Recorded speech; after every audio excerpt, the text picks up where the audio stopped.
মাসাজিদ ফি দুনিয়া কিতাবুন মিনাল কাবা, কাবার একটা অংশ।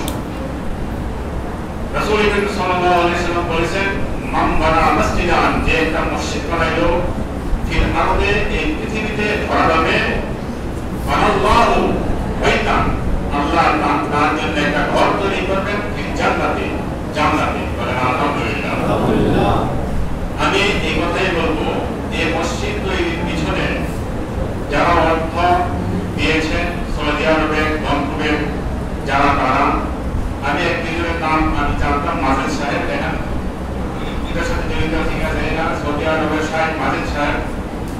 আর মাওলানা শফিক সাহেবের সাথে আসলে দুলারামপুরে, দুলারামপুর শফিক সাহেবের সাথে আমার খুব সভ্যতা পরিচয়। ওনার ছেলেরা সকলে আমার বোনের স্টুডেন্ট, আর ওনার ভাই বাচ্চারা তারা আমার কলেজে সব করছে, স্টুডেন্ট সব তারা দুলারামপুরে।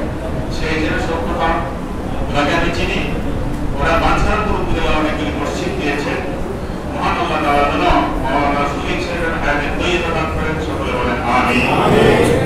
এই একটা মিডিয়া বাংলাদেশের জন্য, এবং যারা সৌদি আরব থেকে অর্থ দিয়েছেন, যে ধনী ব্যক্তিগণ, তাদের অনেকের নাম জানি না, একজনের নাম জানি শুধু, তার নাম ছিল মাজেদ সাহেব। তিনি সহ অন্য ব্যক্তিরা যারা এই মসজিদে অর্থ দিয়েছেন, এই সুন্দর সুরম্য সুসজ্জিত মসজিদ তৈরি করেছেন, মহান আল্লাহ তাআলা তাদের নামকে কবুল করেন, সকলে বলেন আমিন।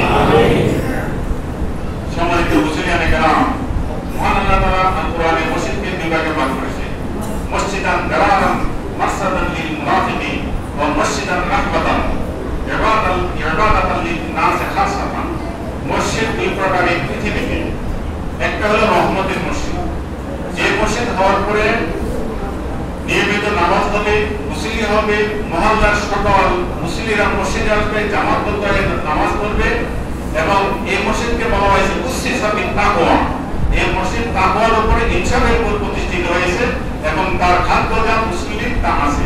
সুরম্য সুন্দর মসজিদ যারা প্রচেষ্টা করে তৈরি করেছেন, এরা এদের কাজ করে দিয়েছেন, আল্লাহ তাআলার কাছে তারা এই জায়গা পাবে।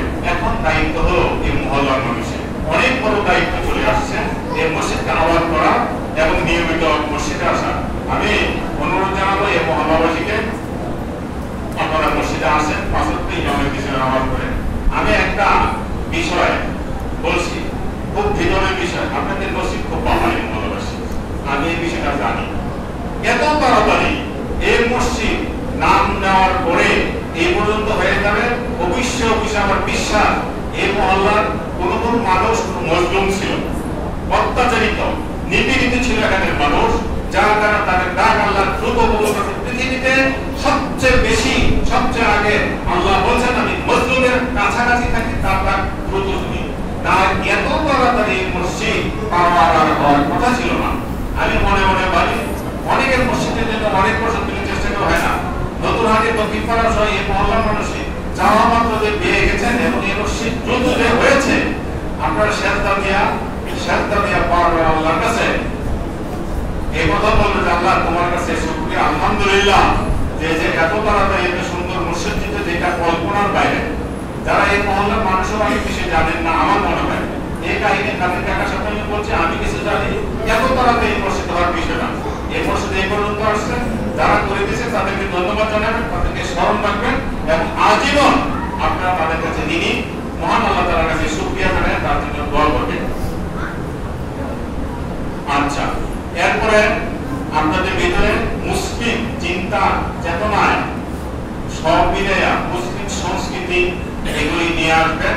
আমরা মুসলমান, শুধু নামে মুসলমান, আব্দুর রহমান আব্দুল্লাহ বলে হবে না, একবারে কাজে করবে আমরা মুসলমান হয়ে যেতে। আল্লাহ তাআলা আমাদেরকে তৌফিক দিন, আমার তৌফিক